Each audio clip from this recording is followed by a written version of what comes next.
And before this video begins, I'd like to give a special shout out to my Asbantium level patron, Fallon Cortez. Dread him, run from him all you like, Chibnall arrives all the same.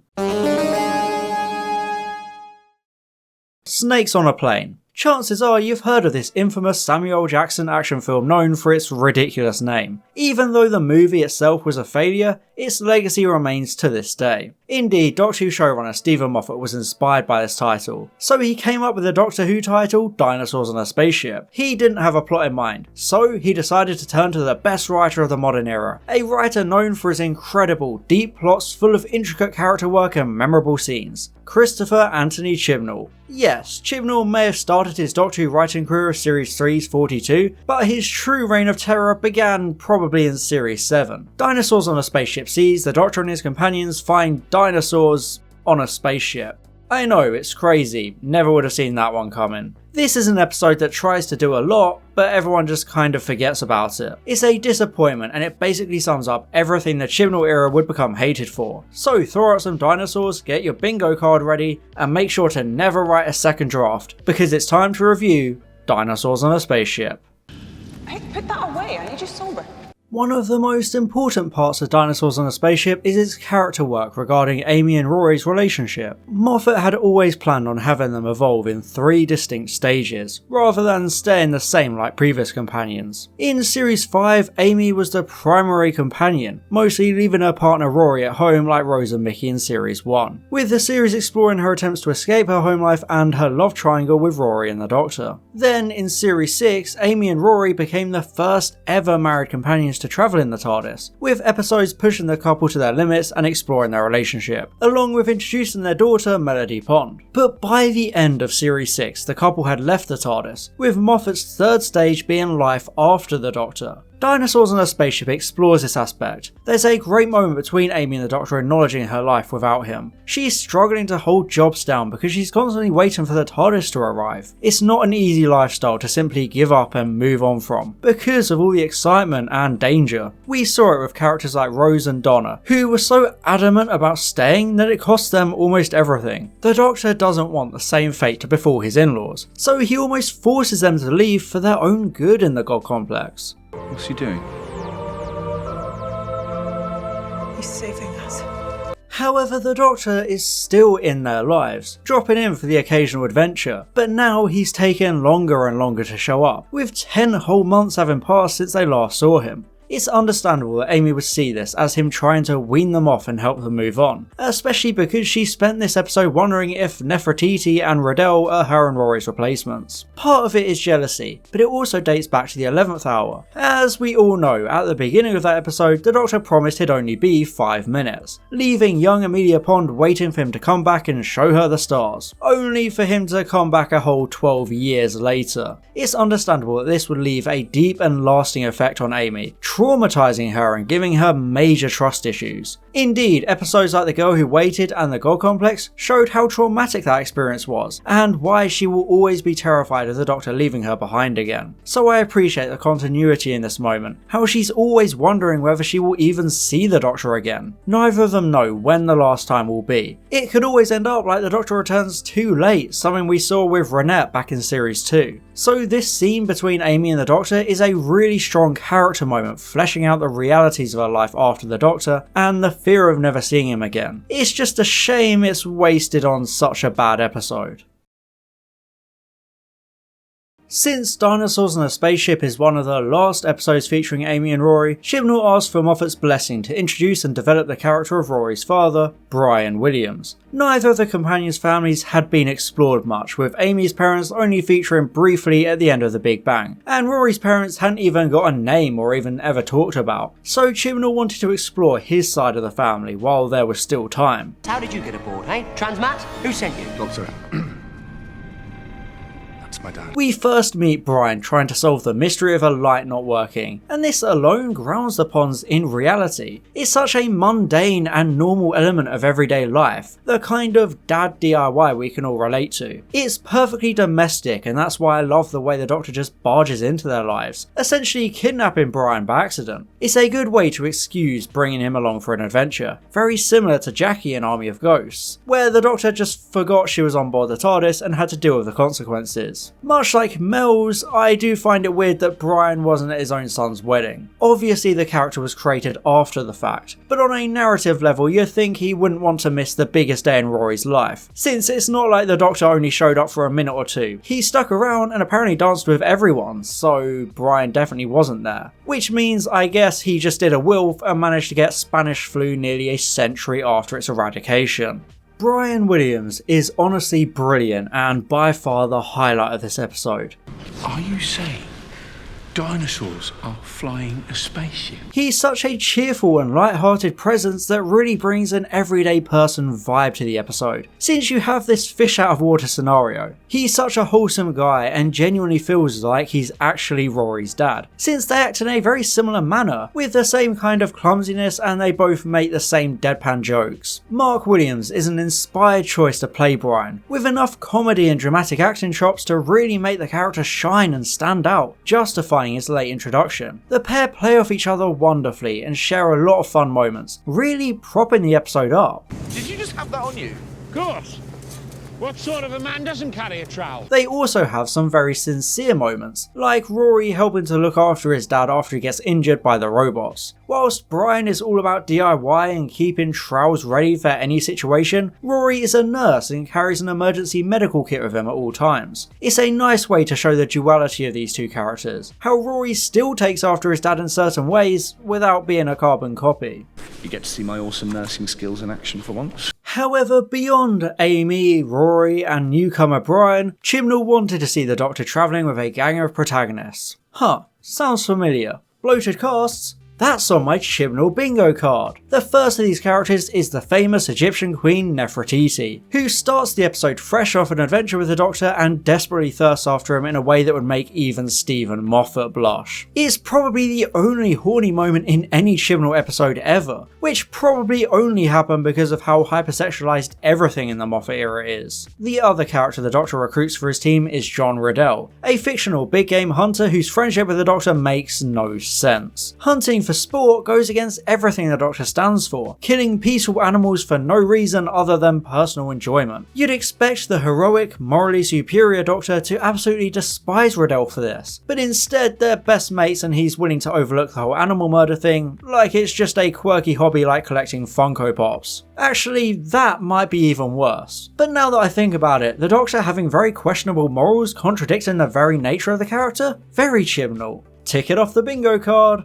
Oh yeah, that also reminds me, Chibnall wrote the minisode series Pond Life. In one of these shorts, Amy and Rory encounter an Ood who becomes their butler after the Doctor accidentally dropped him off at their house. But rather than immediately coming back to collect this lobotomized alien bred into slavery and take him home to his free people, the Doctor says this. He's conditioned to serve. You know, the best thing is, let him do just that. Well, that definitely sounds appropriate coming from someone who previously fought to liberate the entire race and prevent them from this very lifestyle and service. Not hypocritical at all. Now, if you don't mind, I'll be right back. I just need to drop a slave I liberated off at an 1800s plantation. I'm sure he'll get along just fine. He's conditioned to it.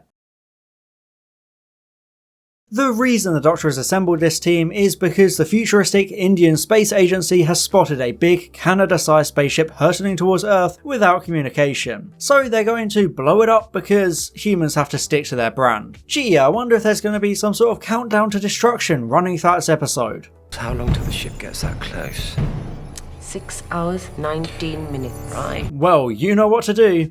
Tick it off. And after a tense build-up, it turns out that on this spacefaring structure, there are in fact large prehistoric reptiles. Dinosaurs on a spaceship. Guys, he said the thing! Like I said in my introduction, the title came before the actual plot, and I think this is obvious. The story is paper thin and the dinosaurs barely feature, because they were too expensive to actually be the central focus. Indeed, Amy finds out that this is actually a ship launched by the Silurians, who Chibnall himself had brought back in Series 5's abysmal two-parter, The Hungry Earth and Cold Blood. I think the idea of a Silurian arc is actually really good. Colony ships have always fascinated me, probably because one of my first ever Classic Who stories growing up was The Ark in Space, so I've always had a fondness for that kind of concept. It's clever to take it and apply it to the Silurians instead of humans, especially because it's long been established that the Silurians considered the moon an extinction possibility. They thought there would be a large atmospheric upheaval caused by the Earth capturing the satellite in its gravitational field, so they either went into hibernation or escaped in arcs like this one to either find a new planet or come back in the future. It's a brilliant premise, seeing a way the Silurians attempted to survive outside the planet using their advanced technology, but nothing really comes of it because the Silurians on board are all dead. Another Chibnall trope we can tick off our bingo cards is his attempt at making the story feel vast and large scale, with loads of different locations and the TARDIS hopping around. But instead of achieving that goal, it does the complete opposite and makes everything small and insignificant. It also doesn't help that he tries to increase the scale by splitting up the six main characters in a very uneven way. On one side, there's the fun Lads Day Out as Brian, Rory and their in-law the Doctor go on wacky adventures. Then on the other side, Riddell, Nefertiti and her biggest fan Amy just kind of wander around and sometimes run away from some dinosaurs because they're in the title, so they're contractually obligated to be in multiple scenes. Their parts are so boring and feel like an inconvenience to the wider episode, since their main contribution is Riddell and Nefertiti sometimes flirting, and the trio spend the rest of the time stating the obvious, repeating back plot points we already know about, as if Chibnall can't trust the audience to remember things that happened 10 minutes earlier. Oh yeah, that's another thing to tick off. Spelling it out is hereditary. Wonderful. I just find it so pointless for Chibnall to stuff this episode so full of characters because there's no time to develop Brian as well as Nefertiti and Riddell. So only Brian matters, and you know what you end up with? A lack of character development. This card is really filling up fast. Whoa, Chuckle Brothers, lighten up, would ya? Back on the entertaining side of the cast, the Doctor and the two Williamses are accosted by robots voiced by David Mitchell and Robert Webb, that leads from the most annoying and overrated comedy in the history of British television. Seriously, I hate Peep Show and its cult so much. It's an affront to humanity. These two robots are painfully cringe and pointless, and the props aren't even original. They're repurposed from the CBBC show Mission 2110. They're supposed to be comic relief, but they're really not funny at all. I can't stand them. They're petty and bitchy, and it doesn't make for fun television. I feel like they have what wrestling fans refer to as X-Pac heat, where you don't like them, you don't hate them, you're just completely apathetic to them, and you sigh whenever they come on screen because you just don't care. And it's even worse because the robots aren't even the main villains, nor are the villains dinosaurs or even Silurians. Instead, it's just a guy. Better get ticking. Yes, in this big story all about dinosaurs in space and a lost Silurian ark, the villain is just a regular old man played by David Bradley, who had previously voiced the villainous Shan Sheath in Death of the Doctor over in the Sarah Jane Adventures, and would later be cast as William Hartnell the following year. This time he plays Solomon, a black market dealer inspired by Somali pirates. Look at me. Sure. Look at me. Sure. I'm the captain now. Solomon boarded the ship and killed all the Silurians in order to sell the dinosaurs on the black market. Hi, we need to sell stuff to the black market. What? And how do we find all this out? Why, through bucket loads of heavy-handed exposition and characters standing there monologuing. You know the drill by now. After a random chase scene where the Doctor and the Williamses escape on a Triceratops rather than simply running, the countdown reaches half an hour and the Doctor just gives up.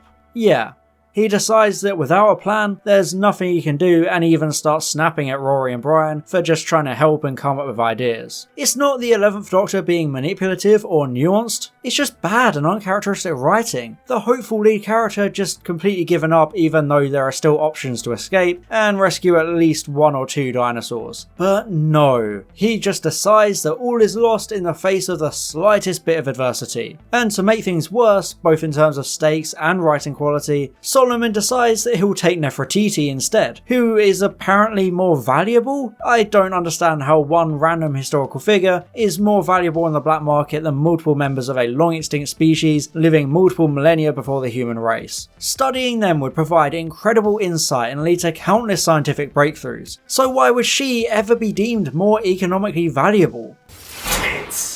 The resulting standoff feels a bit hollow because Nefertiti and Riddell don't really get any character development. They just spent some time awkwardly flirting like Chibnall was doing his best Moffat impression. Her decision to go with Solomon is supposed to be a big dramatic moment and self-sacrifice, but it just falls flat and feels empty, as usual with Chibnall scripts. Speaking of, tick. With the dinosaurs seemingly doomed and the ship too far to save, it all seems lost and the protagonist can't win. Oh wait, it turns out the ship needs 2 people of the same gene coding to pilot. Gee, it would sure be handy if there was conveniently a parent of one of the companions on board. Oh wait, there is! Yes, in a classic Chibnall convenience plot point, Rory and Brian are able to pilot the ship together because they're of the same blood. So the Doctor is literally able to save the day thanks to luck, rather than his own genius or planning. It's a common issue with Chibnall episodes, the Doctor essentially bumbling into saving the day. Because if Brian hadn't happened to be fixing a light bulb in a specific small square of Amy and Rory's house, he wouldn't be here, and the Doctor and his companions and the dinosaurs would all be wiped out. I don't think that's good writing, do you? It just speaks to Chibnall's poor writing, which also comes across in the dreadful pacing. The episode starts off promising, very snappy and fun, but then it absolutely plummets to such a slow and boring middle act stalling for time, with characters just chatting away until we get to a sudden ending with random technobabble that makes no sense and just confuses you no matter how excitedly the Doctor delivers it. And as we all know, rushed, unsatisfying endings are a very common element of Chibnall's Doctor Who, so that's a big old tick on the bingo card. Someone's got to have won by now. Although he is clever to pair off Nefertiti and Riddell, since she seems to have completely disappeared from real-world historical records, with no accounts or evidence of her death, so it's easily explainable that she just went off with the Doctor or settled in another time period to live a normal life. It's a clever use of a historical mystery, reminiscent of things like Agatha Christie's Amnesia, just sliding a Doctor Who explanation in there because there's no evidence to suggest it didn't happen that way. I will say the Doctor shows an exceptional range of emotions in this episode. There's a lot of comedy in him making fun one-liners. Dad, I'm 31, I don't have a Christmas list anymore. I do! But then there are also plenty of moments where he's a lot darker and more mature, such as his confrontation with Solomon after realising he killed the Silurians. Matt Smith has always given one of the most deep and contrasting performances of the character, with his inner darkness and rage concealed within an air of exuberant and youthful energy. The 11th Doctor tries so hard to hide his nature as a vengeful god, and it's in these kinds of moments where his facade slips, and you see the true fury and age of such an old and weary traveller who has seen so much horror and death over his many years of life. Very emotive words, Doctor. Oh, I'm a very emotive man. It's especially chilling when he works out Solomon is trapped on the ship because he can't control it. In this moment, the Doctor takes such a sinister turn, and he enjoys the fact that Solomon is going to die from his own scheme. He almost becomes like a villain here, so overcome by the anger that he finds joy in Solomon's impending death. This is something Moffat wanted to tap into, seeing just how dark the Doctor can get when he doesn't have a regular travelling companion. It's something we've seen before in The Runaway Bride, where the 10th Doctor is willing to stay and watch Arachnos die, even if it costs him his own life. It's only thanks to Donna that he survived, so there's a well of potential with such a concept. This led to Moffat suggesting the Doctor leave Solomon to his death, which we see in an incredible scene. Without anyone there to hold the Doctor back, he succumbs to the temptation, and he doesn't even offer Solomon a chance like he usually would. He immediately chooses the path of revenge, gleefully reveling in the irony of Solomon now begging for his life, just like the Silurians did. It's such a dark moment, the Doctor committing murder while still maintaining his quirky and quippy persona, creating such a disturbing dissonance. He could probably find a way to just eject the object the missiles are locking onto, but instead he chooses to let them kill Solomon. It really shows how different the Doctor is when he's travelling alone, something that would become a plot point in the following episode. See, this is what happens when you travel alone for too long. Lastly, there's a cute moment at the end where Brian asks the Doctor a favour, that being to sit on the edge of the TARDIS and just watch the Earth turn below him. It's such a simple request which makes it so impactful. Confronted with a space and time machine with the possibility of going anywhere in history, Brian just wants to watch the Earth from above. I think it taps into a desire most people have. The ability to do what so few people have ever done, crossing the boundaries that divide our grounded lives of 9-to-5 jobs and ships from the wondrous, expansive universe beyond. We spend all our lives worrying about things like bills and politics, when a moment like this would really put everything into perspective. We're so small in the universe, and whilst that could plunge us into an existential dread and make us wonder what the point is, I think it's beautiful. To have this chance to reflect and see our triumphant pale blue dot would give us such a new outlook on life. It's inspiring to see how much we have achieved and how much we could achieve if we just take the time to see the bigger picture. Understandably, it drives Brian to travel the world, because seeing the Earth from above would probably make us all want to see all there is to see. It reminds us of how big the world is and how short our lives are, so we have to at least try to experience as much as possible. So it's a sweet ending to the episode with a very nice message. Dinosaurs on a Spaceship is certainly a Doctor Who episode featuring dinosaurs on board a spaceship. It's pretty much one of the definitive Chibnall episodes, although Moffat's interventions and the performances manage to paper over the Grand Canyon-sized cracks enough to distract you from how weak it is. It awkwardly tries to build an entire episode around a title, which results in it all feeling very messy, with atrociously top-heavy pacing which plateaus out into a boring drag of exposition. It's full of frustrating Chibnallisms like a weak villain, with Solomon being incredibly forgettable. There's also the bloated cast, with Nefertiti and Riddell feeling underexplored, along with the gang as a whole not contributing much to the storyline. However, there are some good comedic moments, with Brian a fun addition to the Pond family dynamic. He's a nice part of the episode and slots right in immediately as if he's always been around. The Doctor is also phenomenal, Matt Smith bringing his two-faced incarnation of the character to life in the perfect way, with some very dark scenes and morally grey storytelling. I just don't think Chibnall realised that it was meant to be a commentary about the Doctor's darkness, since it's also how he writes 13, without any commentary or self-awareness. Overall, I would give Dinosaurs on a Spaceship a D ranking, for dinosaurs. Whilst it does have some nice individual moments and some of the visuals admittedly look really good, it's painfully bland and formulaic. It's overstuffed with too many characters and too many different ideas. The characters are one-dimensional, there are annoying bickering robots who drag the episode down, and nothing really happens, making it feel like uneventful filler. And it doesn't even have the budget to actually focus on the dinosaurs, so what was the point? Was the whole thing just an elaborate prank by Moffat? And frankly evidence that Chris Chibnall was a very greedy man. Anyway, back to our bingo game. Chibnall's shit is 66. And I'd like to give an extra special thank you to my Asbantium level patron Fallon Cortez, my Platinum level patron Keelan Gillespie, and all my gold patrons Calvin, Daniel Shillito, Franz Horn aka Line Vortex, George, Herna Verzog, and Luke_SY. Thank you so much for your support.